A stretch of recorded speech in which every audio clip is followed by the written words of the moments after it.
বন্ধুত্বর বয়স সীমা সর্বোচ্চ 15 বছর পর্যন্ত থাকে।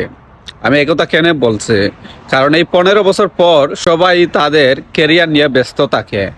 এরপর আর কারো সাথে কখনো কন্টাক্ট হয় না, যদিও দেখা হয়, কিন্তু এই ছোট্টবেলার যে একটা বন্ধুত্ব আছে এইরকম আর কোনো সময় সম্পর্ক থাকে না। তো যাও হোক, আমি এভাবে অনেক দেখছি, কারণ আমার নিজেরও অনেক ফ্রেন্ড সার্কেল আছে, বন্ধু আছে, তারা আসলে 15 বছর পর থেকে আসলে তাদের কেরিয়ার নিয়ে ব্যস্ত হয়ে পড়ে। যে তোমার সাথে কন্টাক্ট করবে এই সময়টাও তাদের থাকে না। তো বন্ধুত্বর বয়সসীমা আমার কাছে যেটা মনে হয় যে 15 বছর পর্যন্তই আসলে বন্ধুত্ব বয়সসীমা থাকে। এরপর আর কারোর সাথে কখনো আপনার যোগাযোগ হয় না। যদি আপনাকে কেউ ফোনও দেয়, সেই ফোন আসলে অনেক কষ্ট দেয়, অনেক ব্যস্ত থাকার পর দেয়। খুব কষ্ট লাগে যে একটা সময় যে বন্ধুদের সাথে আসলে সারা দিন কাটাতাম, সারা রাত কাটাতাম, সেই বন্ধুগুলোর সাথে এখন বছরের পর বছর চলে যায়, কিন্তু আসলে তাদের সাথে কথা হয় না। এটা আসলে খুবই